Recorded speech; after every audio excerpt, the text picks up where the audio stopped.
Hi dears, welcome back. ഇന്ന് നല്ല എളുപ്പത്തിൽ ഉണ്ടാക്കാൻ പറ്റിയ ഒരു ബ്രെഡ് സാൻഡ്വിച്ചിൻ്റെ റെസിപ്പിയാണ് പരിചയപ്പെടുത്തുന്നത്. അപ്പോൾ ഇഫ്താറിൻ്റെ സമയത്ത് ഇതുപോലുള്ള സ്നാക്കൊക്കെ തയ്യാറാക്കുകയാണെങ്കിൽ കൂടുതൽ സമയം ഇതിൻ്റെ പിന്നാലെ നിൽക്കേണ്ട ആവശ്യമില്ല. പിന്നെ ഇത് കഴിക്കാനും നല്ല ടേസ്റ്റാണ്, കൂടുതൽ മെനക്കേടൊന്നുമില്ല, നല്ല എളുപ്പമാണ്. പിന്നെ ഇതിൻ്റെ കൂടെ ഹോം മെയ്ഡ് മയോണൈസിൻ്റെ റെസിപ്പി കൂടെ കാണിക്കുന്നുണ്ട്. അപ്പോൾ വീഡിയോയിലേക്ക് കിടക്കുന്നതിന് മുമ്പ് ചാനൽ സബ്സ്ക്രൈബ് ചെയ്യാത്തവരുണ്ടെങ്കിൽ ഒന്ന് സബ്സ്ക്രൈബ് ചെയ്തേക്കണേ. തൊട്ടടുത്തുള്ള ബെല്ലൈക്കണും കൂടെ ഒന്ന് ക്ലിക്ക് ചെയ്യുകയാണെങ്കിൽ ഇനി ഞാൻ പുതിയ വീഡിയോസ് ഇടുമ്പോൾ അതിൻ്റെ നോട്ടിഫിക്കേഷൻസൊക്കെ പെട്ടെന്ന് തന്നെ കിട്ടുകയും ചെയ്യും. അപ്പോൾ ആദ്യം തന്നെ ഈ ഒരു സാൻഡ്വിച്ചിലേക്ക് വേണ്ട മയോണൈസ് എങ്ങനെയാണ് തയ്യാറാക്കുന്നത് നോക്കാം. അതിനായിട്ട് മിക്സിയുടെ ചെറിയൊരു ജാറെടുത്ത് അതിലേക്ക് 2 മുട്ടയുടെ വെള്ളയും 1 മുട്ടയുടെ മഞ്ഞയും കൂടെ ചേർത്ത് കൊടുത്തിട്ടുണ്ട്.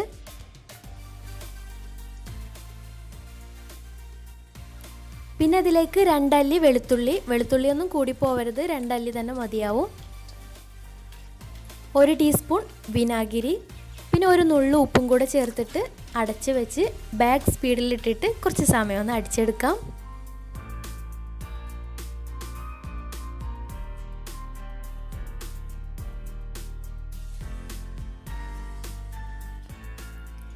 ഇനി 1/4 കപ്പ് സൺഫ്ലവർ ഓയിൽ എടുത്ത് വെച്ചിട്ടുണ്ട്. അതിൽ നിന്ന് കുറേശ്ശെയായിട്ട് ഒഴിച്ചിട്ട് സ്പീഡ് 1-ലിട്ടിട്ട് കുറച്ച് സമയം ഒന്ന് അടിച്ചെടുക്കാം.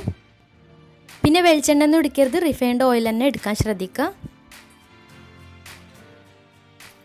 എന്നിട്ട് വീണ്ടും അതിൽ നിന്ന് കുറച്ചും കൂടെ സൺഫ്ലവർ ഓയിൽ ഒഴിച്ചിട്ട് വീണ്ടും ഇതുപോലെ അടിച്ച് വെച്ചിട്ട് സ്പീഡ് 1-ലിട്ടിട്ട് അടിച്ചെടുക്കാം.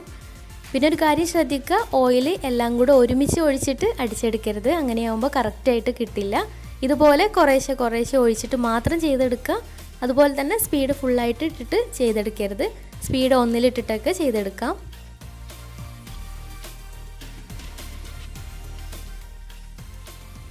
ഈ ഒരു രീതിയിൽ ഒരു 1/4 കപ്പോളം ഓയിൽ ഒഴിച്ചു കൊടുത്തിട്ടുണ്ട്. അപ്പോൾ നിങ്ങൾക്ക് എത്ര കട്ടിയാണ് മയോണൈസ് വേണ്ടത് അത്രയ്ക്കും ഓയിൽ കുറേശ്ശെയായിട്ട് ഒഴിച്ചിട്ട് കറക്റ്റ് പാകത്തിന് റെഡിയാക്കി എടുക്കാം.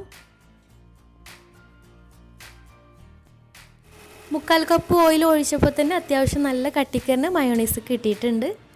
അപ്പോൾ മയോണൈസ് റെഡി ആയിട്ടുണ്ട്. ഇനി ഇതിലേക്ക് വേണ്ട വെജിറ്റബിൾസൊക്കെ ഒന്ന് റെഡിയാക്കി എടുക്കാം. അപ്പോൾ നമ്മൾ സാലഡിനൊക്കെ ഉപയോഗിക്കുന്ന ഇഷ്ടമുള്ള ഏത് വെജിറ്റബിൾസ് വേണമെങ്കിലും എടുക്കാം.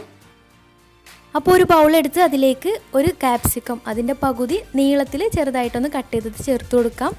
പിന്നെ ഒരു ചെറിയ സവാള അതുപോലെ തന്നെ നീളത്തിൽ കട്ട് ചെയ്തത് അതും കൂടി ചേർത്ത് കൊടുക്കാം. പിന്നെ ചെറിയൊരു ക്യാരറ്റ് ഇതുപോലെ ഒന്ന് ഗ്രേറ്റ് ചെയ്തെടുത്തിട്ടുണ്ട്. ചെറിയൊരു ക്യാബേജ് ഇതുപോലെ നീളത്തിൽ ചെറുതായിട്ടൊന്ന് അരിഞ്ഞെടുത്തത്.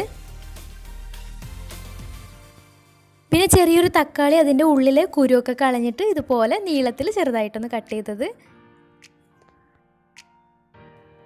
എന്നിട്ട് ഇതിലേക്ക് 1 ടീസ്പൂൺ കുരുമുളക് പൊടിയും പാകത്തിന് ഉപ്പും കൂടെ ചേർത്തിട്ട് നന്നായിട്ടൊന്ന് മിക്സ് ചെയ്തെടുക്കണം. അപ്പോൾ ഈ ഒരു മിക്സിലേക്ക് മയോണൈസും ചേർക്കാനുള്ളതാണ്, അതിലും കുറച്ച് ഉപ്പ് ഉണ്ടായിരിക്കും. അപ്പോൾ അതൊക്കെ നോക്കിയിട്ട് ഉപ്പ് ഇട്ട് കൊടുത്താലും മതി.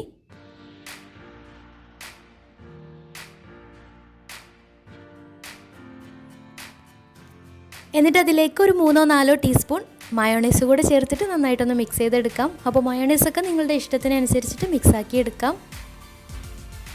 ഇനി ഇതിലേക്ക് 2 കോഴിമുട്ട പുഴുങ്ങിയിട്ട് അതിൻ്റെ വെള്ളം മാത്രം എടുത്തിട്ട് ഇതുപോലെ ചെറുതായിട്ട് കട്ട് ചെയ്തിട്ട് അതും കൂടി ചേർത്ത് കൊടുക്കുന്നുണ്ട്.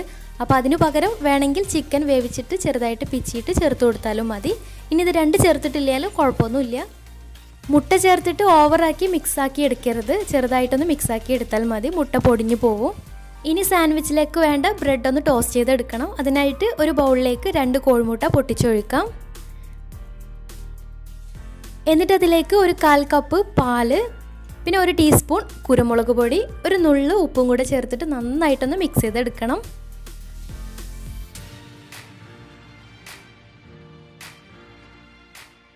ഇനി ബ്രെഡ് ഒന്ന് ടോസ്റ്റ് ചെയ്തെടുക്കാൻ വേണ്ടി ഒരു നോൺ സ്റ്റിക്കിൻ്റെ പാൻ സ്റ്റൗവിൽ വെച്ചിട്ട് നന്നായിട്ട് ചൂടായി വരുമ്പോൾ അതിലേക്ക് 2 ടീസ്പൂൺ നെയ്യോ അല്ലെങ്കിൽ ബട്ടറോ ചേർത്ത് കൊടുക്കാം. എന്നിട്ട് അതിലേക്ക് മുട്ടയുടെ മിക്സിൽ 2 ഭാഗവും മുക്കിയെടുത്തിട്ടുള്ള ബ്രെഡ് വെച്ച് കൊടുത്തിട്ട് 2 ഭാഗവും തിരിച്ചു മറിച്ചിട്ടിട്ട് ഒന്ന് ടോസ്റ്റ് ചെയ്തെടുക്കാം.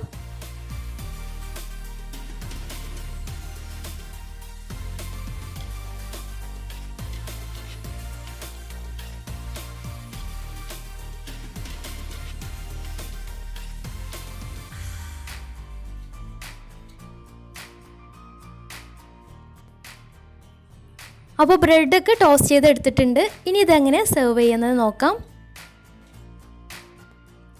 അപ്പോൾ ആദ്യം തന്നെ ടോസ്റ്റ് ചെയ്തിട്ടുള്ള ഒരു ബ്രെഡ് എടുക്കാം. അതിന് മുകളിലായിട്ട് കുറച്ച് ടൊമാറ്റോ കെച്ചപ്പ് ഒന്ന് സ്പ്രെഡ് ചെയ്ത് കൊടുക്കാം.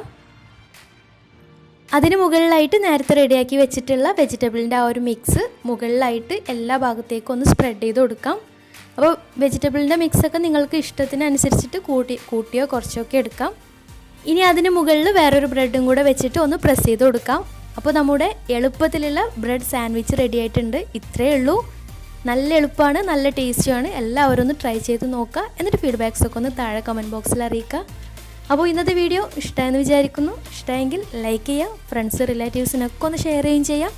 അപ്പോൾ നല്ല വീഡിയോസുമായി വീണ്ടും വരാം. അതുവരെ ടേക്ക് കെയർ, ബൈ.